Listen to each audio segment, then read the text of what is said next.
What's up? Welcome back for more Honkai Impact 3rd. Today we're gonna continue the Act 4 of the day you vanished with the stars. Let's get right into it. Switch zone.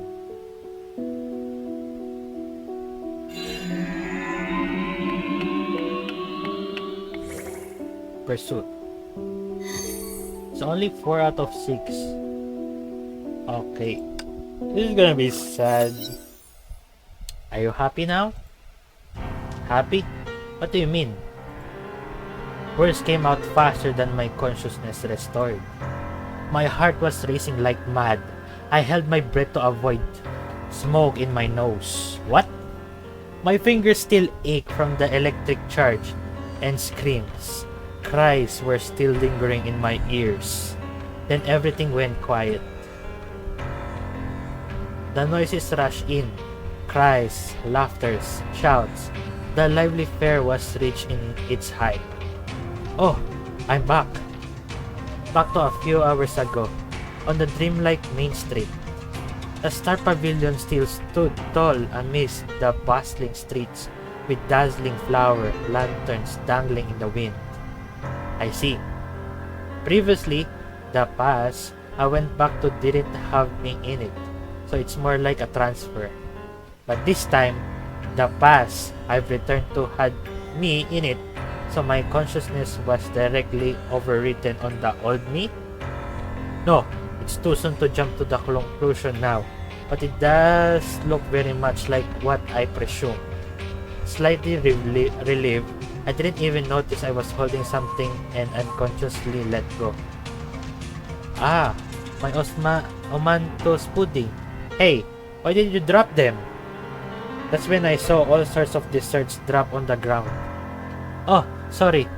I got carried away. Right, last time Kongming did nag me for a lot of desserts. I couldn't stand your long face all the way, so I decided to tease you a bit. Your dopey face made me think you took it seriously, but now I know your mind wandered elsewhere. Red bean mochi. 3. Sweet milky balls. 3.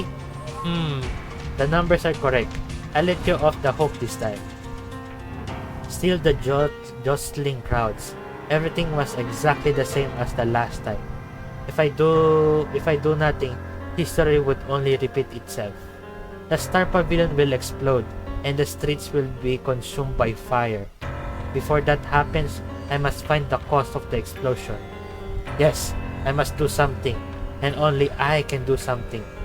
I looked to Kongming, who unfolded the paper cover of the freshly steamed mutton bun and began to enjoy it.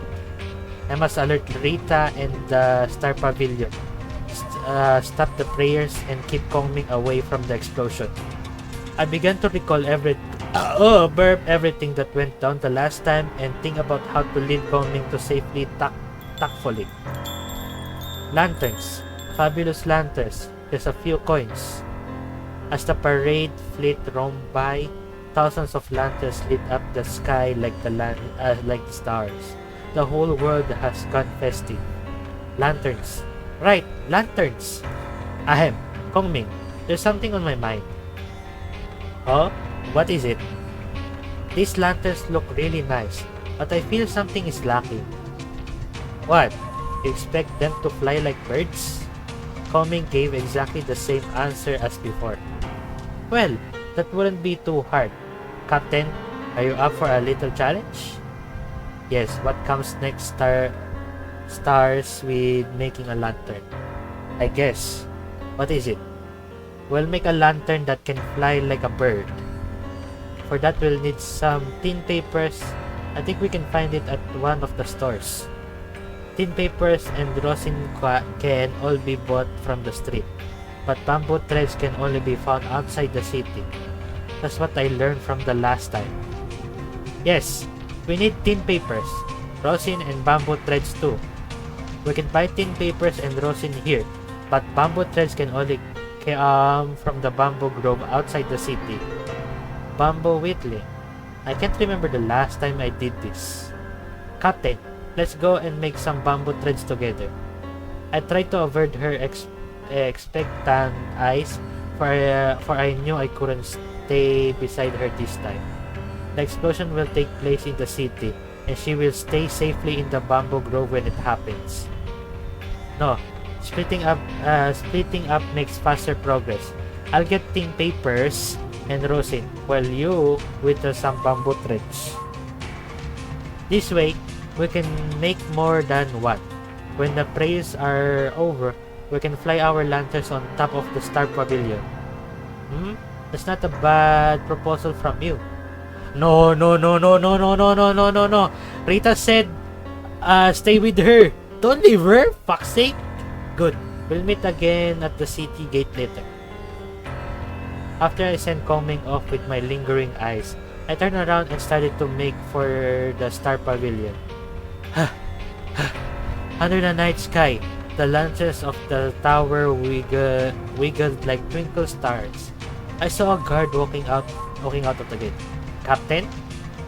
Where's the Chancellor? Please follow me. Captain? Shouldn't you be in Her Majesty's company? What urgent business brought you here? May I have a word? Rita waved the guards off. Please speak your mind, Captain. You have my complete trust. Will you take my word for it if I say bombs have been planted into this building? This pavilion is for ceremonial purpose and heavily guarded. No one can set foot in without official permission. Well, we'll find out if someone has broken it pretty soon. Captain's intel defies common logic, but then again, Captain yourself is someone surrounded by irregularities. And this time, I can't really say I'm surprised. You're a remarkable person, and I choose to put in my faith in you one more time.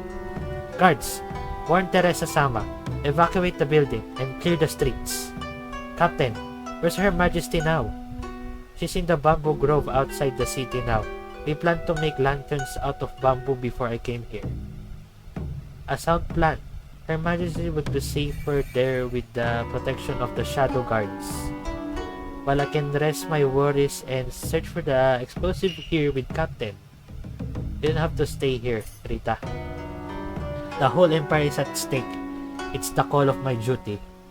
But I am greatly in your debt, Captain. You care deeply about the empire and save us all from destruction. Please accept my humble gratitude. Uh-oh. Diffuse all bombs. Sorry if I'm a little cranky. No. My words, how do I pronounce this? I'm just gonna explain it. Because I went to the dentist yesterday and my braces are still hurts. Diffuse all this will hidden the watch out. Oh!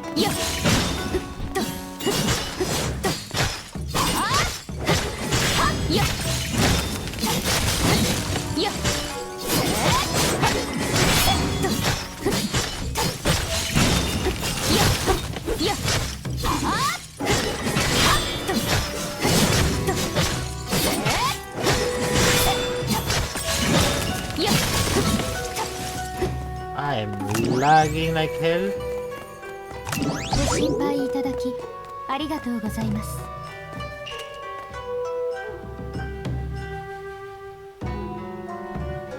Oh!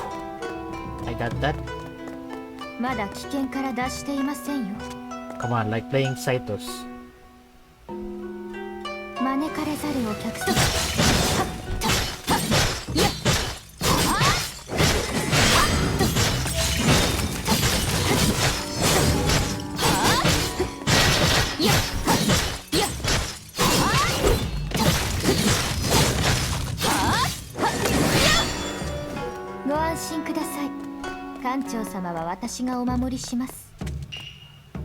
The lag, I hate it.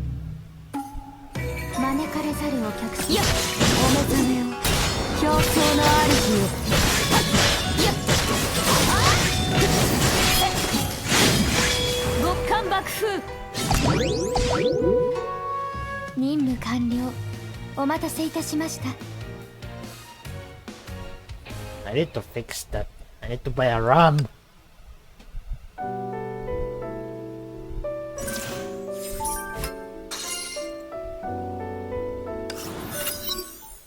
All explosives have been cleared. Much obliged for your assistance, Captain. But I still find it unusual. The explosives are in small numbers and not very well concealed. The strange thing is, no one found out. 1 hour before the ceremony, I'd personally inspect the environment and equipment. It's unlikely that I missed it. Strange. The Rita's inspection should be enough to root out the explosive, even for the last time. This means the Star Pavilion is not going to explode itself, and the horrible thought froze me and soaked my back with cold sweat. Think hard. I must have overlooked something important. The explosives we found are not nearly enough to shake the foundation of the Star Pavilion. Last time, the whole city was on fire. A horrifying view I wish I never have to see again. The wooden structure of the pavilion can indeed help the fire grow. Thinking back now, when the burned beam hit my back, I also heard a string of explosions. Among the screams, cries, and desperate shout for help, there are other explosives. It's a trap! Other explosives? You mean the ones we found are only a distraction to drop our guard? Yes, and the explosives are very likely hidden in plain sight and overlooked by everyone. The city bell rang and I counted 9. It sunk my heart even deeper. Captain? I climbed onto the window frame and took a lantern from the eaves. The paper and bamboo threads look normal. This lantern burns wax instead of rosin, but it's still common for lanterns of this type. To take a closer look, I blew out the fire. Break the wax slowly and carefully.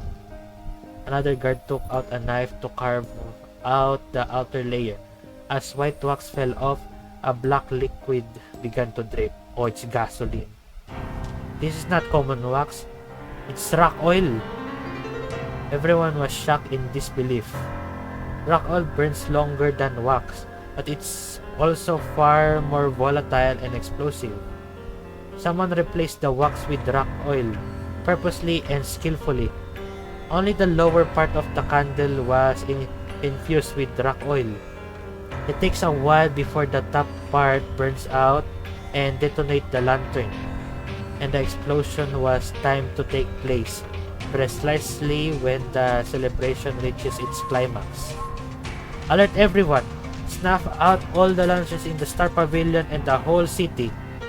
Grand Chancellor, the citizens are being evacuated.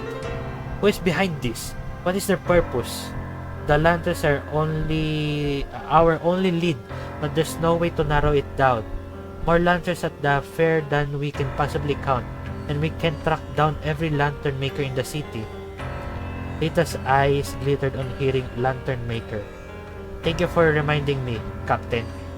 Of all the craftsmen that came to Moon Area lately, there's one lantern maker that stands out. His lanterns have novel looks and last longer than the others. That's why he is exceptionally popular now. If he can adjust the formula of the candle to control the burning speed, wow. He can certainly make explosion candles and fit them into lanterns for everyone to buy. Find the craftsman. Uh-oh. The setup. The gleaming and glittering fair dimmed down. Guards were trying to restore order to the streets. Lanterns, fabulous lanterns, for just a few points. The peddling craftsman's voice sounded in the alley. The black cloak and black umbrella were unmistakably. He was surrounded with his back against the wall. Guards and approached slowly with their spears, but the craftsman didn't seem to mind and walked to us casually. Wanna buy a lantern? The only bagua lanterns in town? A wind blew by. The lantern turns with the wind. back and forth. Looks like no more business for me today. This is the last Bagua lantern, and you can have it. He flung the lantern at me, but I didn't catch it. A spear thrust through, and rock oil began to drip from the tip. The lantern was a distraction. He tried to climb onto the wall, but the sight got in his way. Rita came down from above, and the craftsman slid back to miss the sight by a hair, but the edge met his face. No blood was spilled, only a human skin mask broke in half and fell down. Behind the mask, there was another mask. Who are you? Who sent you? What's your purpose? I'm faceless and nameless. Never mind. We have 100 ways to make you talk, but I must warn you they might hurt a little. I assume you have cleared all of the city. Pity that the fireworks I long to see are not happening today. You! But if you think that's my purpose, you cannot be more wrong. What? He suddenly burst into a fit of disturbing laughter. My purpose is like the Bagua lantern. Do not confuse the cause and effect. Quick, open his mouth. The guards swarmed to him, but it's too late. The craftsman's head drooped down and his breath went out. Search him. The guards came back with a sealed potion, and inside the potion was a transparent liquid. A poison without color or odor. A well thought out operation. Grand Chancellor, all of the lanterns in the city have been put out. The explosive lanterns are no longer a problem, and the craftsman is dead. This should be the end of it. But somehow, the craftsman's last word unsettled me greatly. Grand Chancellor, we can't find Her Majesty at the city gate. Kongming? Right! I need to make sure she's safe. All uncertainties have been eliminated, but I still couldn't be relieved until I see her. Maybe Her Majesty is having a good time whittling bamboo and lost track of time. Captain, I'll go with you.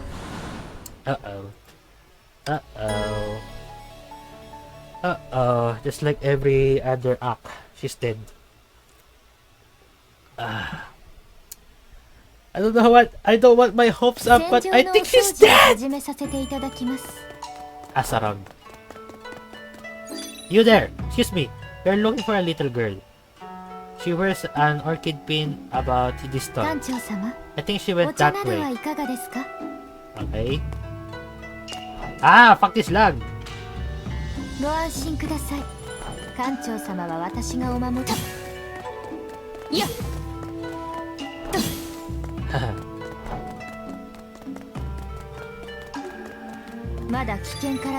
little girl who bought those sugar figures, she went that way.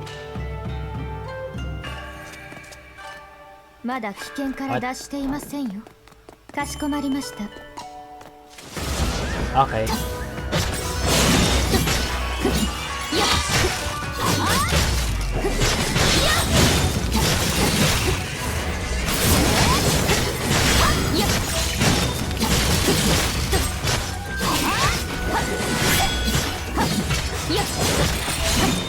This is a dead end. Captain, it's not this way. A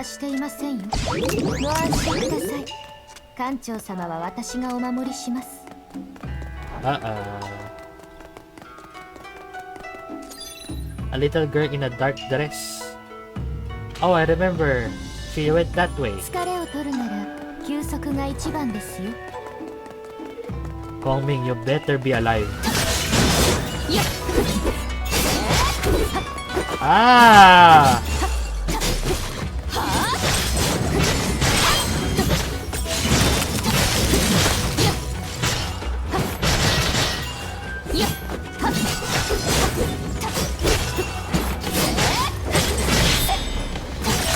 I'm only lagging because I'm recording.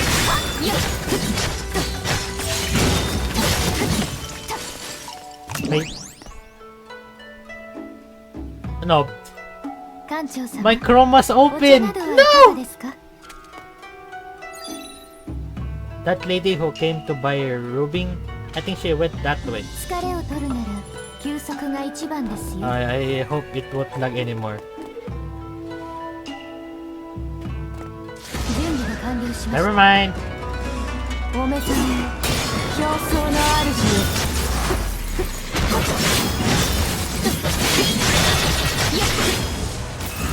極寒幕よっ。はあ。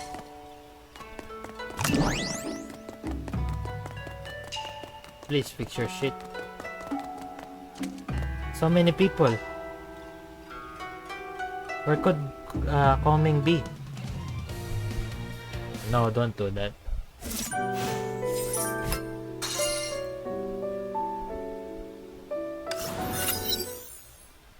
The hour of fireworks drew near, but the crowds were rushing out of the city.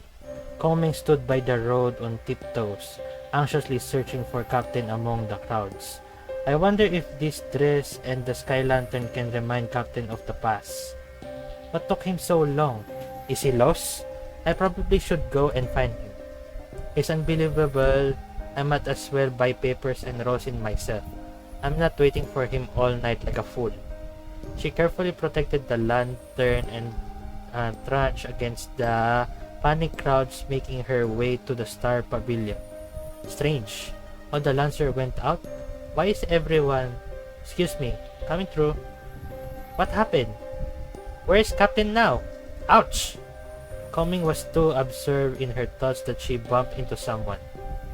Oh, sorry. Kongming rubbed her forehead in embarrassment and stepped aside, but only to be seized by the arm.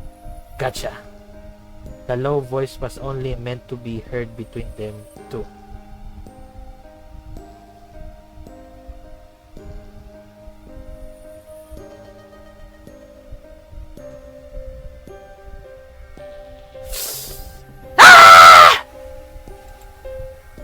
Look at that! Fuck you, Grey Serpent. Huh?